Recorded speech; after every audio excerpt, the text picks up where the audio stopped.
Bonjour à toutes et à tous, que vraiment l'Esprit Saint soit présent et agissant au plus profond de nous-mêmes, que nous ne fassions pas obstacle à sa venue, pour qu'il puisse nous inonder de son amour divin, que cet amour divin rayonne dans nos yeux, dans notre cœur, dans notre intelligence, dans notre vie, et alors notre vie débordante de l'amour divin pourra ruminer la parole, la pénétrer, la laisser porter son fruit en surabondance en chacun de nous.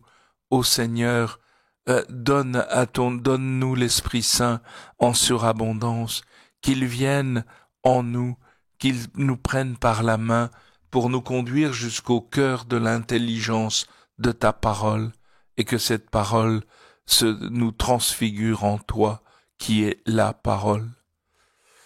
Nous continuons en ce samedi 5 décembre à ruminer la parole qui nous oriente vers Noël, vers la venue de Dieu. Et je vous rappelle que le temps de l'Avent n'est pas un temps où on est appelé à faire, comme pendant le carême, des efforts de ceci, de cela. Non, on est simplement appelé à nous préparer à accueillir celui qui vient, à ouvrir notre cœur, à ouvrir les portes de tout notre être, pour accueillir celui qui vient faire toutes choses nouvelles en nous. Alors, la première lecture est tirée du prophète Isaïe au chapitre 30e, les versets 19, 21 et 23, 26. Ainsi parle le Seigneur, le Dieu d'Israël. Peuple de Sion, toi qui habites Jérusalem, tu ne pleureras jamais plus. À l'appel de ton cri, le Seigneur te fera grâce. Il n'y aura plus de pleurs, le Seigneur ne cessera de faire grâce à son peuple. Je reprends la lecture. Dès qu'il t'aura entendu, il te répondra. Le Seigneur te donnera du pain dans la détresse et de l'eau dans l'épreuve. Tu ne manqueras de rien. C'est vraiment la certitude que le Seigneur est à nos côtés pour nous donner tout ce dont nous aurons besoin. Celui qui t'instruit ne se dérobera plus, et tes yeux le verront. Le Seigneur vient nous instruire, il ne se dérobera plus, nos yeux le verront.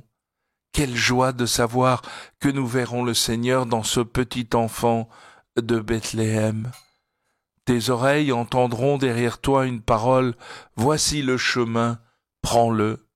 Et comment ne pas entendre Jésus nous dire « Je suis le chemin, la vérité et la vie ». Et cela que tu ailles, je reprends le texte d'Isaïe, que tu ailles à droite ou à gauche, le Seigneur te donnera la pluie pour la semence que tu auras jetée en terre, et le pain que produira la terre sera riche et nourrissant. Ton bétail ira paître ce jour-là sur de vastes pâturages. Les bœufs et les ânes qui travaillent dans les champs mangeront un fourrage salé, étalé avec la pelle et la fourche. Sur toute haute montagne, sur toute colline élevée, couleront des ruisseaux. Au jour du grand massacre, quand tomberont les tours de défense, la lune brillera comme le soleil, et le soleil brillera 7 fois plus. Autant que 7 jours de lumière, le jour où le Seigneur pansera les plaies de son peuple et guérira ses meurtrissures.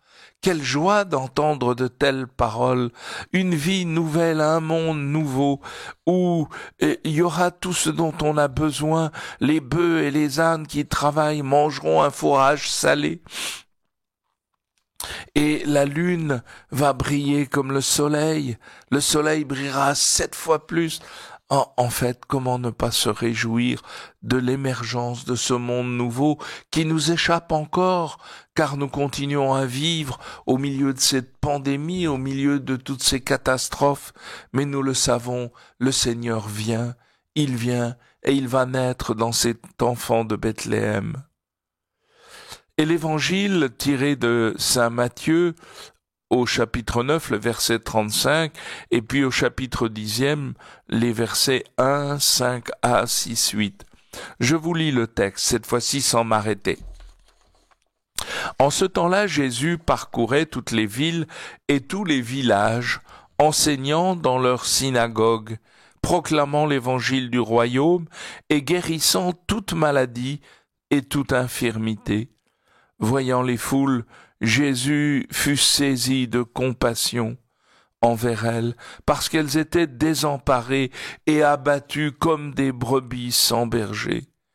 Il dit alors à ses disciples, « La moisson est abondante, mais les ouvriers sont peu nombreux.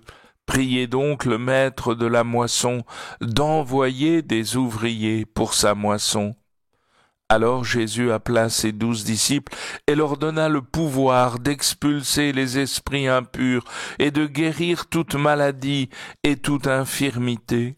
Ces 12, Jésus les envoya en mission avec les instructions suivantes: allez vers les brebis perdues de la maison d'Israël. Sur votre route, proclamez que le royaume des cieux est tout proche. Guérissez les malades, ressuscitez les morts, purifiez les lépreux, expulsez les démons. Vous avez reçu gratuitement, donnez gratuitement. Eh bien, nous voyons Jésus comme il parcourt les villes, les villages, il enseigne dans les synagogues, il proclame la bonne nouvelle du royaume et il guérit toute maladie et toute infirmité. Il vient faire toute chose nouvelle en proclamant la bonne nouvelle du royaume. Et le royaume, c'est lui et lui seul. Il nous prend en lui. Et voyant les foules, on nous dit que Jésus fut pris de compassion envers elles. Jésus a des entrailles maternelles, Dieu a des entrailles maternelles, et il est bouleversé par tout ce qui est arrivé à ses enfants, à l'humanité tout entière. Car les hommes sont devenus comme des brebis sans berger. Et Jésus, voyant les hommes désemparés, abattus, eh bien, il appelle ses disciples et il leur dit, priez le maître de la moisson d'envoyer des ouvriers pour sa moisson. Et aujourd'hui encore, nous devrions supplier le Seigneur d'envoyer des ouvriers à sa moisson. Comment se fait-il que l'Esprit Saint qui continue à appeler, eh bien, son appel n'est pas entendu. Il n'y a plus de chrétiens qui se lèvent pour annoncer la bonne nouvelle. Alors qu'autrefois, même à la première génération des chrétiens, où il n'y avait ni voiture ni avion, eh bien, Thomas est parti jusqu'en Chine, en Inde, à Mossoul, il a traversé. C'est vraiment l'apôtre de l'Orient. Pierre de son côté et Paul sont partis vers Rome. Mais l'évangile a rayonné sur toute l'humanité. Et aujourd'hui, nous voyons que nous avons peur d'annoncer la bonne nouvelle de Jésus-Christ. Alors le Seigneur est bouleversé et il nous invite à prier le maître de la moisson. Comme notre prière devrait être fervente pour demander des vocations. Mais Jésus va pas simplement nous demander de prier le maître de la moisson, il va envoyer les 12 en mission, avec comme instruction, aller vers les brebis perdues de la maison d'Israël. En fait, l'évangile va rayonner par cercles successifs et d'abord dans la maison d'Israël, et tout cela en proclamant que le royaume des cieux est tout proche. Pourquoi? Parce que Jésus est là. Pourquoi? Parce que en lui, nous allons avoir la vie et qu'il n'y a pas de vie véritable si ce n'est dans le Christ. Et seul l'Esprit Saint peut nous permettre d'entrer dans le Christ.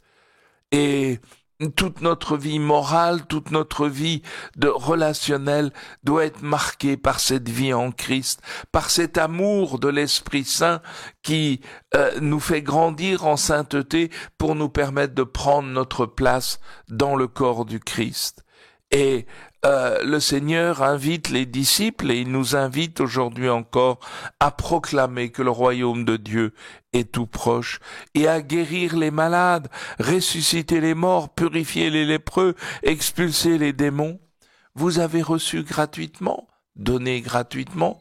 Si nous avons accueilli le Seigneur, s'il a transfiguré notre vie, alors laissons-nous transfigurer en lui et à partir de là, rayonnons sa présence, donnons gratuitement ce que nous avons reçu gratuitement. Alors devenez tous des disciples sous la conduite de l'Esprit Saint en ruminant la parole.